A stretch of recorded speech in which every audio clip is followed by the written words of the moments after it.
On April 27, 2026, at 9:47 in the morning, Mark Carney walked into the Canada Science and Technology Museum in Ottawa and stood in front of a row of steam locomotives. The choice of backdrop was not an accident. Those trains didn't get built by waiting for a surplus. They got built because someone decided Canada was worth betting on, before the money existed, before the ROI was certain, before the skeptics ran out of objections. What he announced that morning was Canada's first national sovereign wealth fund. He called it the Canada Strong Fund. Initial endowment, $25 billion. Seeded over 3 years. Invested into equity positions in Canadian energy, critical minerals, agriculture, and infrastructure. Not grants, not subsidies, but ownership stakes that generate returns.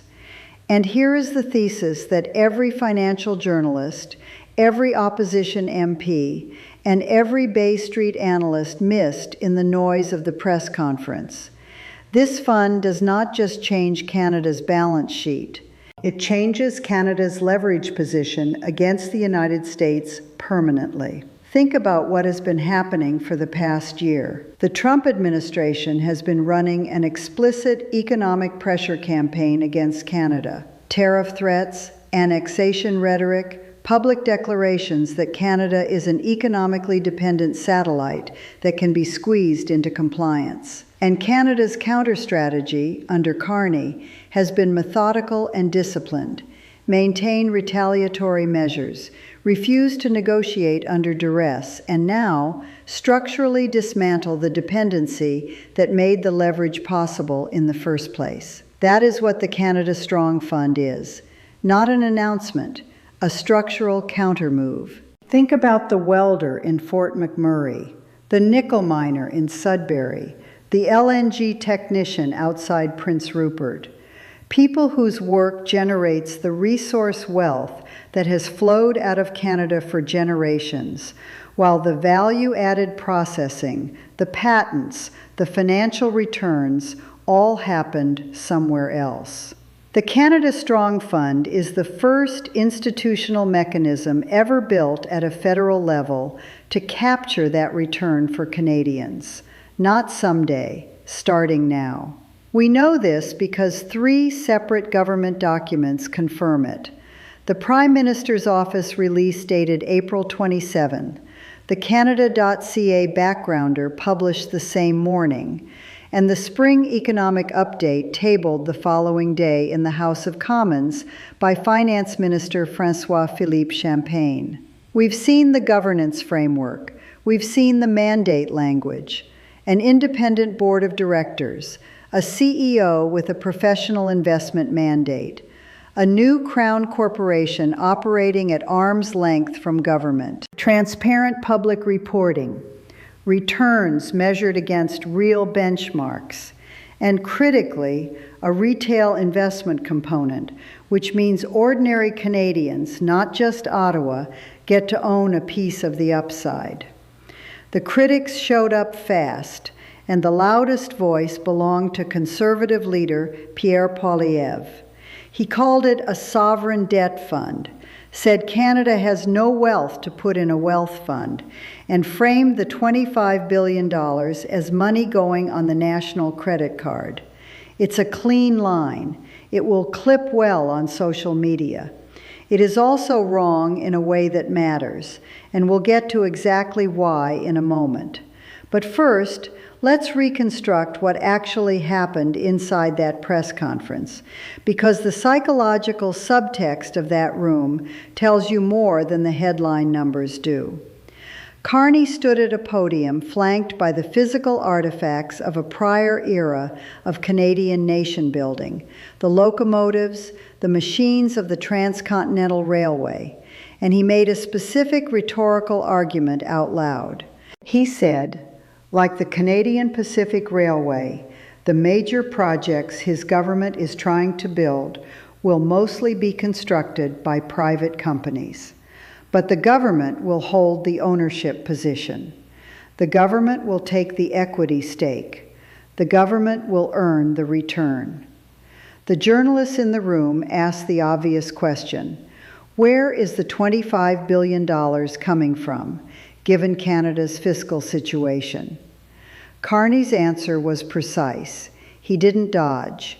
He said the spring economic update would show Canada's finances on stronger footing than the previously projected $78.3 billion deficit for the fiscal year just ended. He pointed to the spike in oil prices driven by the Iran-US-Israel conflict as a revenue accelerant for Canada's oil-producing provinces, and by extension, for federal revenues. He was not scrambling, he was calibrated. What the journalists missed, and what Poilievre's framing deliberately obscures, is that this question of where does the money come from has a factual answer that already exists in Canadian history. Here's what actually happened the last time Canada took an equity position in a major national asset. In 2018, the federal government purchased the Trans Mountain Pipeline from Kinder Morgan for $4.5 billion. The project eventually cost $34 billion to complete, expanded to 3 times its original capacity, and came online in May 2024. The opposition called it a catastrophic waste. Here is what actually happened. Trans Mountain returned $1.04 billion in capital payments to the federal government in the first 3 quarters of 2025 alone. The full-year outlook revised upward to $1.7 billion by year-end. That is what equity ownership looks like in practice, and this is already happening. That is receipt number 1. The proof of concept is not theoretical. It is already generating over $1 billion a year in returns to Canadian taxpayers. Returns that compound and grow as capacity utilization climbs toward 90% and beyond. Receipt number 2 is the Norway comparison, and this one is not hyperbole. It is the actual historical roadmap. Norway's Government Pension Fund Global was established in 1990. The first money went in during 1996. In fiscal year 2025, it returned 15.1%. That's 2,362 billion Norwegian kroner. The fund's total value as of the end of 2025, 21,268 billion kroner, or approximately 2.23 trillion US dollars. That's $390,000 per Norwegian citizen. It finances between 20 and 25% of Norway's entire national budget: healthcare, education, social services, without Norway raising taxes to pay for it. And here is what makes the Norway comparison decisive. Norway started with the same raw inputs Canada has right now: oil and gas reserves, geographic position, a relatively small population relative to the size of its resource base. What Norway did that Canada never did is build the institutional vehicle to capture the long-term return from those assets before they were depleted. Norway is now a nation that lives off the interest. Canada is still selling the principal. Now, picture the nickel miner in Sudbury. He's been watching this play out his entire career. The ore gets extracted, it gets shipped. The processing happens in other countries.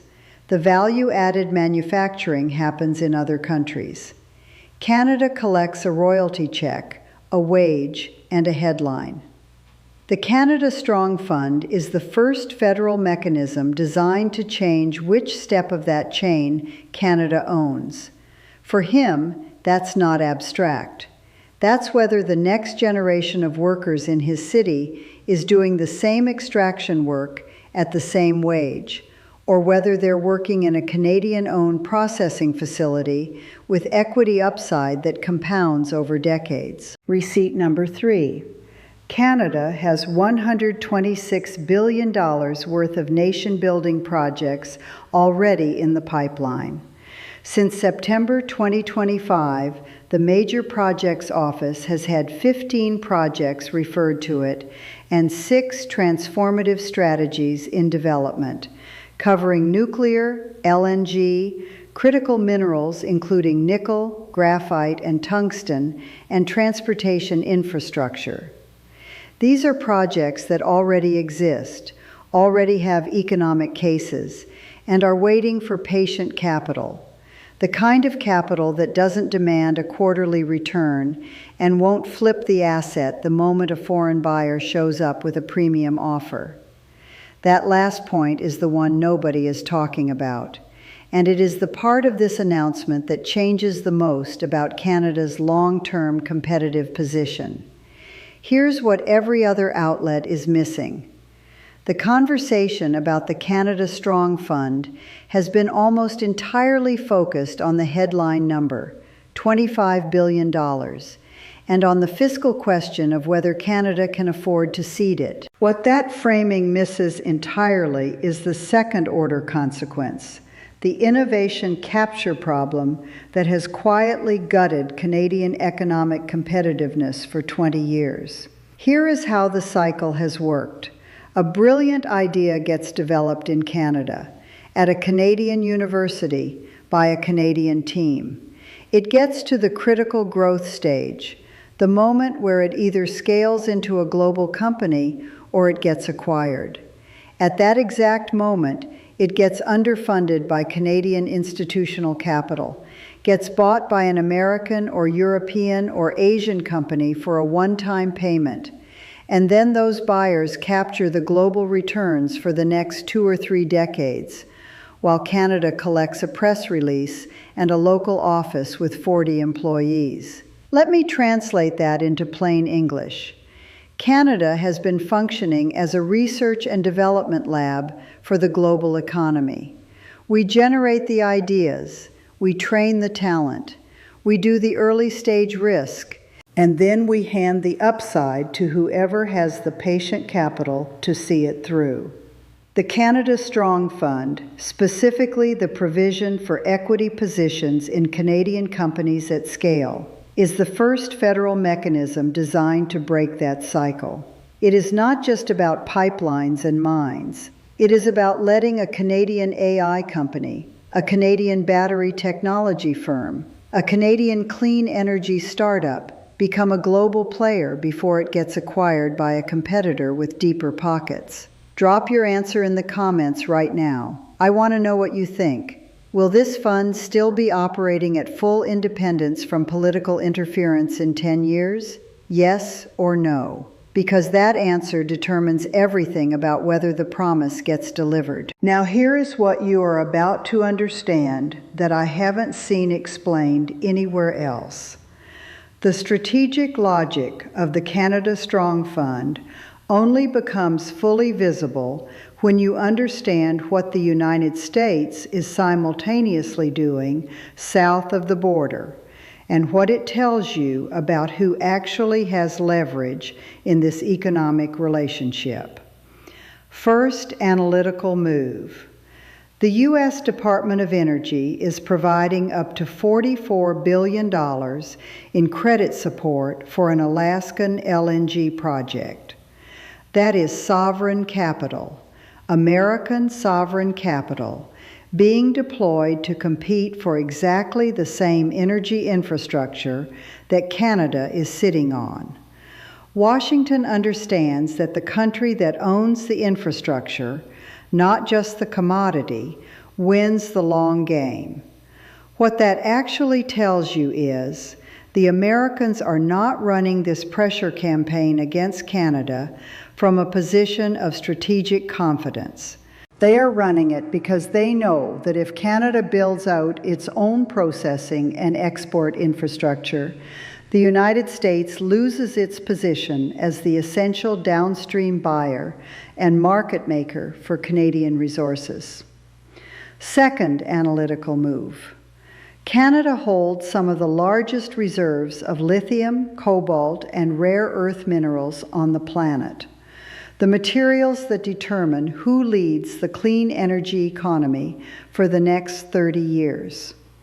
Right now, those minerals leave Canada as raw materials and return as finished products. The margin, the enormous, compounding, generational margin, stays with whoever owns the processing step. The Canada Strong Fund, by taking equity positions in critical minerals processing infrastructure, is a direct intervention in that margin equation. In plain language, Canada is about to stop giving away the thing that determines who wins the next economic era. Third analytical move. Notice what the Carney government did not do. They did not negotiate on tariffs from a position of need. They did not offer concessions to reduce pressure. They did not quietly accept the American framing that Canada is a dependent economy that should be grateful for its largest trading partner's goodwill. Instead, at every step, they maintained their retaliatory posture, kept their leverage measures in place, and now, with this fund, they are building the structural economic independence that makes the dependency conversation obsolete. What that actually tells you is that Carney is not playing a trade dispute. He is playing a generational repositioning of Canada's role in the global economy. The doctrine here is, you cannot be leveraged on a dependency you no longer have. 3 separate experts have come forward in the 48 hours since the announcement,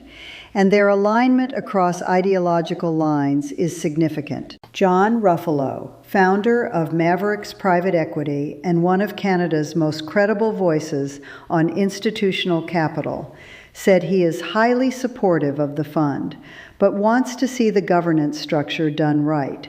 His exact concern: I don't think anyone is interested in a government slush fund, but they are interested in a properly independently minded wealth fund, free from political influence.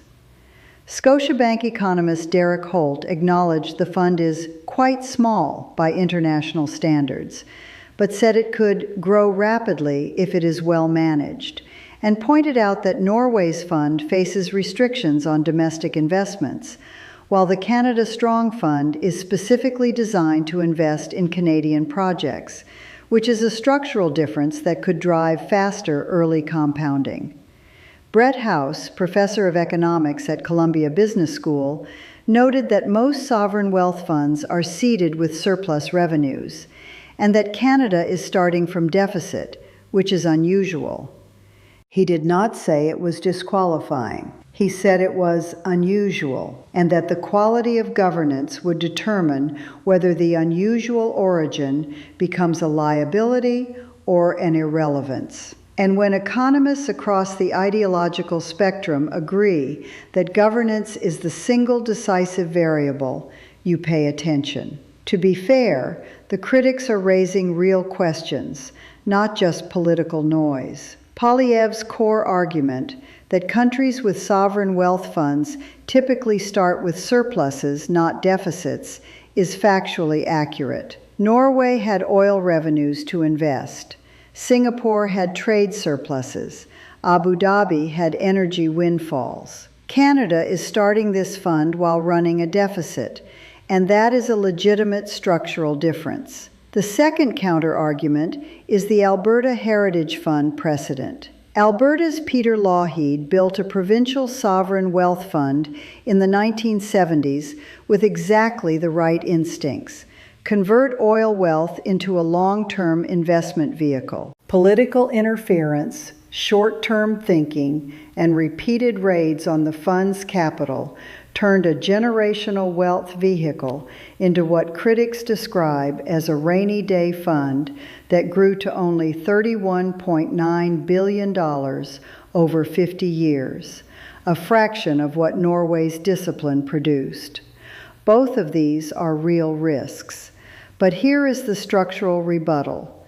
The Canada Strong Fund governance model is not the Alberta Heritage Fund model. It is the CPPIB model, the Canada Pension Plan Investment Board, which operates at full arm's length from government, publishes detailed annual reports, and has generated returns that sovereign funds worldwide benchmark against. The Caisse de dépôt et placement du Québec is the same story. Professional discipline, independent mandate, compounding returns over decades. Canada has already proven it can run investment vehicles of this kind at world-class standards. The question is whether the political will exists to build the Canada Strong Fund to that standard and protect it from interference over time. Let's bring this back to where we started, to the workers, the families, and the communities whose economic futures this fund will either change or leave behind. In the next 30 to 90 days, if you work in the energy sector, the critical minerals sector, or in Canadian manufacturing, you are watching the beginning of a new capital allocation architecture that could, over a decade, change the job quality, the ownership structure, and the wage trajectory of your industry. The Trans Mountain Pipeline is already paying $1.7 billion a year back to Canada. If the Canada Strong Fund replicates that ownership model across 15 major projects worth a combined $126 billion, the compounding math starts to look like something genuinely transformative. But here is the uncomfortable truth this story is really about. It is not about $25 billion. It is not even about sovereign wealth funds.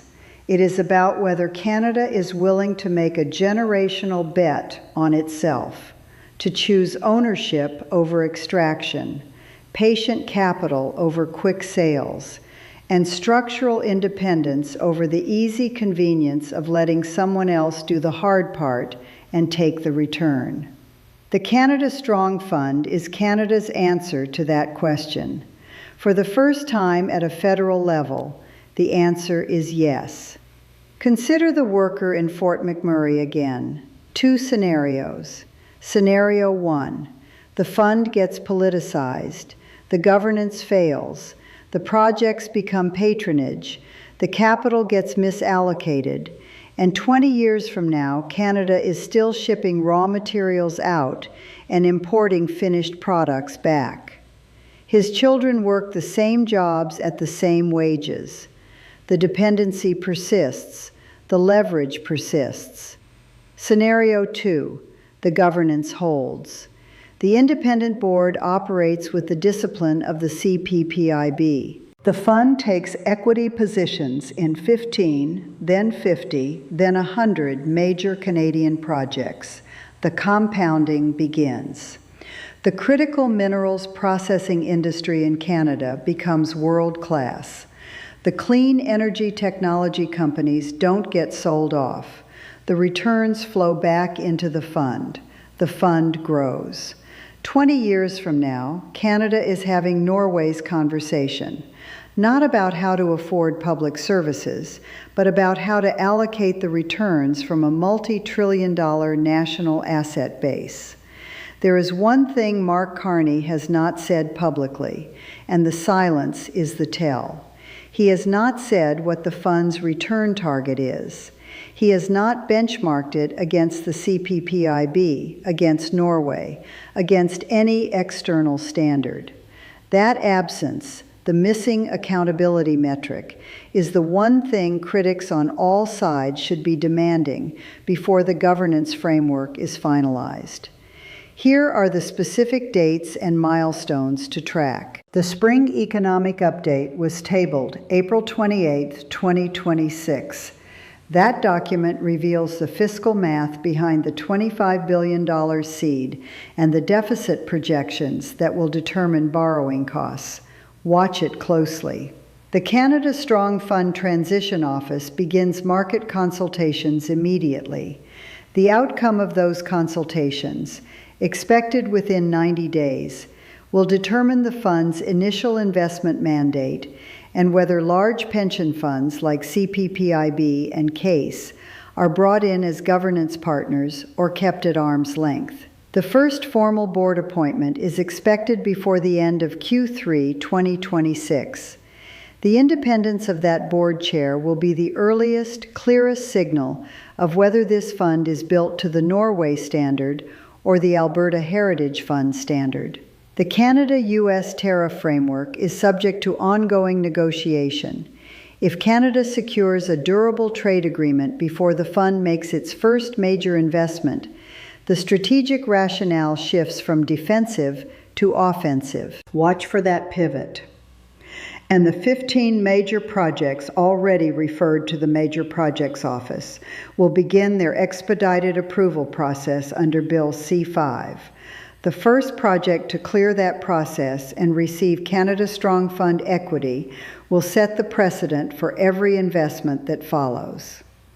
If this breakdown cut through what the headlines buried, then you already know why this channel exists. This is not mainstream analysis. This is not managed messaging. This is the institutional logic, the historical precedents, the governance architecture, and the strategic consequences that corporate media doesn't slow down enough to explain. Because explaining it properly takes longer than a chyron. Subscribe and turn on notifications. Because the next filing, the next board appointment, the next project approval, those come fast. And when they do, the story will move faster than anyone is ready for. The Canada Strong Fund is either the most consequential thing Canada has done in a generation, or it is the most expensive lesson in governance failure since the Alberta Heritage Fund got raided. The answer will come from the details, and we will be in the details. So here is your question. Will the Canada Strong Fund still be operating with full independence from political interference in 10 years? Leave your answer below. Both sides of this debate are defensible, and I want to hear where you land.